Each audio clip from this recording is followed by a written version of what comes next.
फकरुल जी, बहुत स्वागत है आपका। बहुत स्वागत है बहुत आपका। धन्यवाद। और पिक्चर का डायलॉग याद आ गया मुझे आज कि खुश तो बहुत हो गए आज आप। तो आज आज खुश होने वाला समय आ गया। 45 सीटें जहां तक आंकड़े हमारे सामने हैं, 45 पर आप लोगों ने लीड बना के रखी हुई है, आपने और कांग्रेस पार्टी ने। पहली प्रतिक्रिया अनुज आपकी। अनुज जी, आपको याद है मैंने कहा था आपसे कि फैजाबाद जीतेंगे, तो आपने कहा हाँ था आश्चर्य है। हाँ मैंने कहा था कि फैजाबाद की एक ऐसी सीट है, आपने कहा था ये कैसे संभव है। और मैंने हाँ। कहा था कि फैजाबाद में समाजवादी पार्टी बहुत बेहतर चुनाव लड़ी है और फैजाबाद की सीट को समाजवादी पार्टी गठबंधन वो जीतने का काम करेगा। तो हम वहां पे बढ़त पे हैं और हमें भरोसा है कि आने वाले समय में 1 घंटा 2 घंटे बाद तस्वीर और साफ हो जाएगी। समाजवादी पार्टी वहां जीतेगी, मेरठ में भी जीतेगी। तो देखिए, सवाल ये है कि अनुज जी, हम लोगों ने मुद्दे क्या उठाए। पूरे चुनाव में भारतीय जनता पार्टी चाहती रही कि हम उनकी पिच पे जाएं। हम पूरे इंडिया गठबंधन के सभी नेताओं को बधाई देते हैं। कुछ लोगों को, कुछ बयानों को अगर छोड़ दिया जाए, तो इक्का दुक्का जो बयान रहे, तो सभी ने बहुत सदी हुए तरीके से भारतीय जनता पार्टी का मुकाबला किया। भाजपा ने, प्रधानमंत्री जी के भी बहुत से बयान थे जिन पे चाहा गया कि उन मुद्दों पे बातचीत हो, उन मुद्दों पे हम चर्चा करें। लेकिन किसी भी नेता ने उस मुद्दे पे चर्चा नहीं की, हम उन मुद्दों पे नहीं गए। हमने अग्निवीर के मुद्दे को, पेपर लीक के मुद्दे को, बेरोजगार नौजवानों के मुद्दे को, महंगाई के मुद्दे को, देश के संविधान को बचाने के मुद्दे को, आरक्षण के बचाने के मुद्दे को लगातार उठाया। और हमें भरोसा था उत्तर प्रदेश की सम्मानित जनता पे, देश की सम्मानित जनता पे, कि हम मुद्दे उठा रहे हैं, हम उनकी बात कर रहे हैं, तो वो भरोसा हम इंडिया गठबंधन में जताएंगे। और एग्जिट पोल के माध्यम से इंडिया गठबंधन के लोगों का मनोबल तोड़ने का काम किया गया कि किसी तरीके से मनोबल टूट जाए। लेकिन इंडिया गठबंधन के एक एक लीडर, जो हमारे शीर्ष नेतृत्व है, सबने नौजवान कार्यकर्ताओं का मनोबल को बनाए रखा। ये भरोसा जताए रखा कि जनता के बीच हम गए थे, जहां पे हम उम्मीद करते थे कि 1 लाख की भीड़ आएगी, वहां 4-4 लाख 5-5 लाख की भीड़ आ रही थी। इसलिए हमें भरोसा था कि ये एग्जिट पोल वैसे ही फेल होंगे जैसे 2004 में फेल हुए थे। 275 प्लस सारे चैनल दिखा रहे थे कि भारतीय जनता पार्टी सरकार बना रही है, लेकिन जब परिणाम आए थे तो 136 पे भारतीय जनता पार्टी गठबंधन वो सिमट गया था। तो ये जो परिणाम है, ये भी शाम होते होते आप देखेंगे कि भारतीय जनता पार्टी वो बहुमत से बहुत दूर हो जाएगी, इंडिया गठबंधन वो बहुमत के करीब पहुंच जाएगा। और एनडीए गठबंधन में शामिल दल, बहुत से दल ऐसे हैं जिनकी विचारधारा मैं समझता हूं कि भारतीय जनता पार्टी से मेल नहीं खाती है। बेमेल के गठबंधन हुए थे, उन सबको समाजवादी पार्टी इंडिया गठबंधन न्योता भी देगा, उनको बुलाएगा भी कि वो हम सब मिलकर सरकार बनाए, एक देश के संविधान और लोकतंत्र को बचाने के लिए आ गया है। तो समाजवादी पार्टी को भरोसा है कि 1 घंटे 2 घंटे का इंतजार और है, फिर ये तस्वीर और थोड़ी साफ हो जाएगी। जो करीबी लड़ाई है उत्तर प्रदेश में वो भी बिल्कुल स्पष्ट हो जाएगी और इंडिया गठबंधन सरकार बनाएगी, ये हमें भरोसा है। 45 सीटें तो हमको दिखाई दे रही है। और सबसे बड़ी बात है फकरुल साहब कि जो लीड आप लोग ले रहे हैं, जो फर्क आ रहा है, मार्जिन आ रहा है, वो बहुत ज्यादा आ रहा है। 84,000, 80,000, 50,000। तो इसको अनुज जी, कैसे मैंने, देखें? देखिए अनुज जी, कल मैंने अपने एक्स पे जो पार्टी ने सर्वे कराया था उसकी लिस्ट डाली थी। जी और जी जी। आप वो लिस्ट को टैली कर लीजिए, आज जो हाँ परिणाम आ रहा है। हम कल भी इस बात को कह रहे थे कि जो एग्जिट पोल हैं वो सरकारी आंकड़े हैं, हम तो उसको सरकारी एग्जिट पोल कह रहे थे। और हाँ। वो बिल्कुल सच साबित होता नजर आ रहा है, जहां भारतीय जनता पार्टी को देश के सारे चैनल, सारे सर्वे कह रहे थे कि एक तरफा आंधी है, नजर नहीं आ रही थी, लेकिन ये तो सुनामी है। 400 पार, 300 पार, इंडिया केवल भारतीय जनता पार्टी वो 350 का आंकड़ा छूने जा रही है। देखिए, वो नहीं होने जा रहा। अब ये बात साफ हो गई है कि जो भाजपा सोच रही थी या जो सर्वे सोच रहे थे वो नहीं होने जा रहा। उत्तर प्रदेश से 2014 में भारतीय जनता पार्टी ने दिल्ली का रास्ता तय किया था और समाजवादी पार्टी ने उत्तर प्रदेश में ही भारतीय जनता पार्टी का रास्ता रोकने का काम किया है। हम उत्तर प्रदेश की सम्मानित जनता को और खासकर उत्तर प्रदेश के बहादुर नौजवानों को बधाई देते हैं कि परिणाम कुछ भी हो, सीटें कितनी भी आए, लेकिन वो जो लड़ाई थी उस लड़ाई को लड़ने का काम किया, हमने मुद्दे उठाने का काम किया। उन मुद्दों पे देश के नौजवानों ने, उत्तर प्रदेश की सम्मानित जनता ने समाजवादी पार्टी को समर्थन दिया।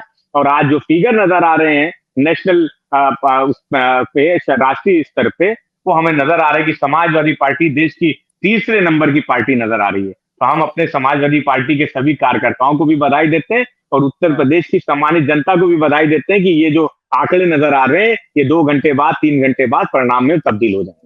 अच्छा अच्छा, आज आज आज जब रुझान आने शुरू हुए तो एक बड़ा रोचक तस्वीर निकल कर आई कि वाराणसी में प्रधानमंत्री एक बार पीछे हो गए थे अजय राय से।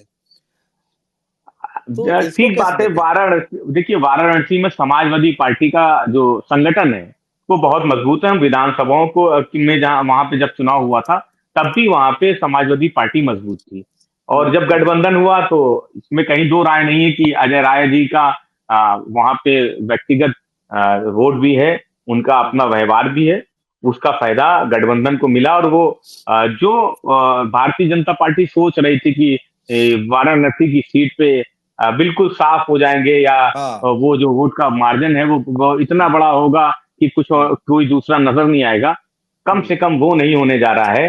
हार जीत अलग बात है कि उस सीट पे किसकी होने जा रही है, लेकिन वो जो जीत का अंतर था वो नहीं होने जा रहा है। अजय राय जी ने बहुत अच्छा चुनाव लड़ा है, बनारस की जनता ने उनको बहुत अच्छा समर्थन दिया है। मुद्दों की बात अजय राय जी ने उठाए, उन मुद्दों पे जो समर्थन इंडिया गठबंधन को मिला है उसके लिए अजय राय जी की मेहनत की उनको भी बधाई, वो बधाई की भी बात है। बिल्कुल। और कल कल एक मोदी जी ने एक मीटिंग भी ले ली थी, आपके पास भी खबर आई होगी। तो ये क्या प्रेशर पॉलिटिक्स थी क्या? ये केवल मानसिक तौर पर एक प्रेशर बनाना था क्या, या फिर ओवर कॉन्फिडेंट था? नहीं नहीं अनुज जी, ये तो देखिए शुरू से ही हम लोग कह रहे थे कि सरकारी एग्जिट पोल है, सरकार के दबाव में चैनलों ने दिए। आप यकीन मानिए मैंने क्योंकि हम लोग कॉन्फिडेंस थे कि हमारी सीटें आएंगी, जितने भी चैनल के लोगों ने हमसे संपर्क किया कल आज की डिबेट के लिए किस पे बैठना है, उन जितनों से भी बात हुई तो उनके चैनलों ने जो भी एग्जिट पोल दिए, लेकिन मैं कहूंगा कि जितने भी पत्रकारों ने फोन किया कि सबने ये कहा कि हमें देश का नहीं मालूम लेकिन उत्तर प्रदेश में समाजवादी पार्टी बहुत बेहतर करने जा रही है, क्योंकि हम लोग भी जमीन पे गए थे, हमने आप लोगों की तैयारी भी देखी, आप लोगों की लड़ाई भी देखी है, तो हम तो आश्वस्त थे। और जो प्रेशर वाली बात है, दबाव वाली बात है, तो एक चैनल तो हम कल देख रहे थे तो 11 पैनल पत्रकारों का पैनल बना के ऐसा लग रहा था जैसे कैबिनेट की बैठक हो रही है, बैठक चला के कर रहे थे। और एक पत्रकार और है जो 2 दिन पहले जिस दिन एग्जिट पोल आए वो उन्हीं को आंकड़े और उन्हीं को परिणाम मान रहे थे, और उनकी जो भाषा थी कि विपक्ष को हमें स्पेस देने की भी क्या जरूरत। वो वीडियो मैंने सेव करके रखी है और मैं सोचता हूं कि जो परिणाम आ जाएंगे शाम को आ जाएंगे तो हम उस वीडियो को जरूर शेयर करेंगे, उनसे पूछेंगे कि क्या हमें स्पेस दोगे या नहीं दोगे। देखिए सवाल ये है कि लोकतंत्र में हम जनता के मुद्दे उठाते हैं, हम हो सकता है कि हार जाते, हम हो सकता है कि हमारे पास सीटें नहीं आती, तो क्या बेरोजगारी का मुद्दा खत्म हो जाता, क्या महंगाई का मुद्दा खत्म हो जाता, क्या जो बलात्कारियों की सजा माफ की गई, बलात्कारियों को पैरोल दिया गया, यौन उत्पीड़न के आरोपियों को बचाया गया, किसानों पे गाड़ी चलाने वालों को बचाया गया, उत्तर प्रदेश में पेपर लीक हुए, अग्निवीर योजना है, क्या हम उन मुद्दों पे वो मुद्दे समाप्त हो जाते। हम कह भारतीय जनता पार्टी के एक प्रवक्ता बोल रहे थे कि मणिपुर में बहुत बोल रहे एग्जिट पोल वाले दिन कि मणिपुर में बड़े बड़े दावे किए जा रहे थे बेशर्मी से कि अगर मणिपुर में जीत जा रहे हैं या पूर्वोत्तर में जीत जा रहे हैं तो मणिपुर में जो घटना है उसके लिए सर्टिफिकेट मिला जा रहा है। तो ये भारतीय जनता पार्टी का अहंकार था, घमंड था।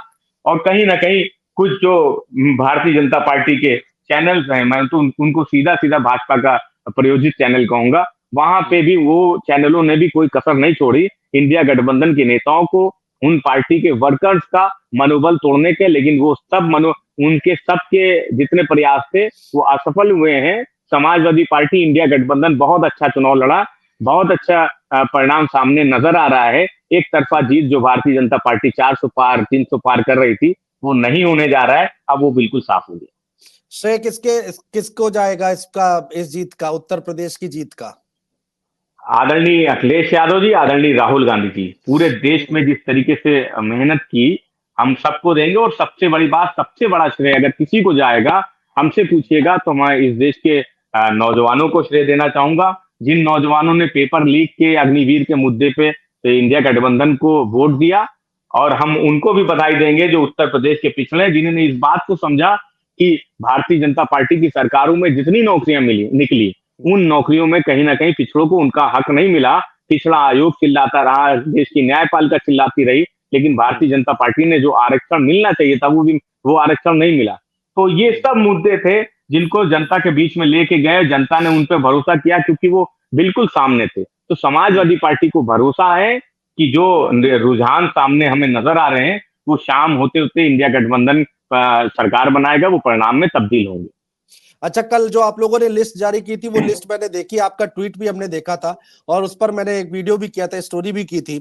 तो उसमें आप लोगों ने एक बात मुझे बड़ी अच्छी लगी, आप लोगों ने बड़ी ईमानदारी से लिख दिया था, जिसके जो हार रहा है उसके सामने हार लिख दिया, सी लिखकर हार लिख दिया और बड़ी ईमानदारी से मान लिया। अमूमन देखा नहीं जाता है कि कोई अपने ही उम्मीदवार के नाम के आगे रिजल्ट से पहले हार लिख दे और कह दे भैया ये हार रहा है। तो ये क्या सोचा आप लोगों ने कि जनता में डाल देते हैं हार लिखकर? नहीं, देखिए अनुज जी, हमने तो वो सर्वे कराए जो पार्टी ने कराए और पार्टी के वर्कर्स से पूछा गया, पब्लिक से पूछा गया उन लोकसभा क्षेत्रों में।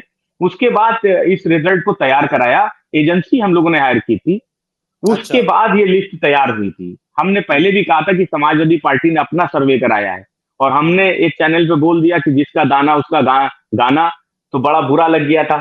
तो खैर, लेकिन वो देखिए सर्वे हमने कराए थे, उनके परिणाम सामने है और जो रुझान सामने दिख रहे हैं, आप कल ही कर लीजिए, कल जो लिस्ट डाली थी कहीं ना कहीं आपको आसपास नजर आ रही हैं। जो सीटें हमने कांग्रेस को दी थी कि कांग्रेस जीत रही है, वो सीटें कांग्रेस जीत रही है। जिन पे हमने कहा था कि फाइट है कांग्रेस के लिए, वो भी कहीं ना कहीं कांग्रेस के खाते में नजर आ रही है, समाजवादी पार्टी के खाते में नजर आ रही है। तो इससे ये साबित होता है कि जो एग्जिट पोल थे वो कहीं ना कहीं सरकार के दबाव में थे, चैनल्स के मालिकों को कहीं ना कहीं दबाव में रखा गया, इसलिए इस तरीके के एग्जिट पोल बने कि जो विपक्ष है वो हतोत्साहित हो जाए, निराश हो जाए, काउंटिंग में उस जोश से ना जाए, उस जिम्मेदारी से ना जाए। लेकिन इंडिया गठबंधन के सभी शीर्ष नेताओं को मैं बधाई देता हूं, जिन्होंने अपने कार्यकर्ताओं का मनोबल बढ़ाए रखा, सब काउंटिंग में डटे हुए हैं और परिणाम वो इंडिया गठबंधन के अनुरूप आ रहे हैं। बिल्कुल, और विपक्ष के तौर पर और समाजवादी पार्टी के जो कार्यकर्ता हैं उनके तौर पर अगर देखें तो आप लोगों को इस जीत की बहुत जरूरत भी थी। एक मनोबल बढ़ता है, कॉन्फिडेंस बढ़ता है और एक जोश हाई होता है, इसमें कोई दो राय नहीं है कि संजीवनी मिलती दिखाई और अच्छा चुनाव लड़ा आप लोगों ने। बहुत शुभकामनाएं आप लोगों को, 45 सीटों पर आप लीड लेते दिखाई दे रहे हैं। अवधेश प्रसाद का मैं जरूर देखूंगा कि कितनी वो, हालांकि देखिए मैं एक बात तो मैं मान सकता हूं कि फैजाबाद लोकसभा सीट पर अगर आप लोगों ने बढ़त भी बना ली तो ये भी आप लोगों की जीत है। इसमें ईमानदारी से अगर मैं बोलूं, क्योंकि राम मंदिर का मुद्दा लेकर भारतीय जनता पार्टी बहुत आगे चली थी, अच्छा चुनाव उन्होंने लड़ा है और लल्लू सिंह पीछे है और 3800, अभी कुछ देर पहले 3800 वोटों से शायद वो पीछे चल रहे थे लल्लू सिंह और अवधेश प्रसाद आगे चल रहे थे। तो बहुत शुभकामनाएं फकरुल जी, समय निकाला इतने बिजी शेड्यूल में, अगर आखिर में कुछ कहना चाहेंगे तो कह लीजिए, जनता से कुछ अगर कहना चाहे तो कह सकते हैं। उत्तर प्रदेश की सम्मानित जनता को हृदय से धन्यवाद, उत्तर प्रदेश के बहादुर नौजवानों को धन्यवाद, बेरोजगार नौजवानों को, किसान मजदूर महिलाओं को धन्यवाद, इंडिया गठबंधन पे, समाजवादी पार्टी पे विश्वास जताने के लिए। बहुत शुक्रिया फकरुल जी, आपने समय निकाला, बातचीत की, आपका बहुत शुक्रिया।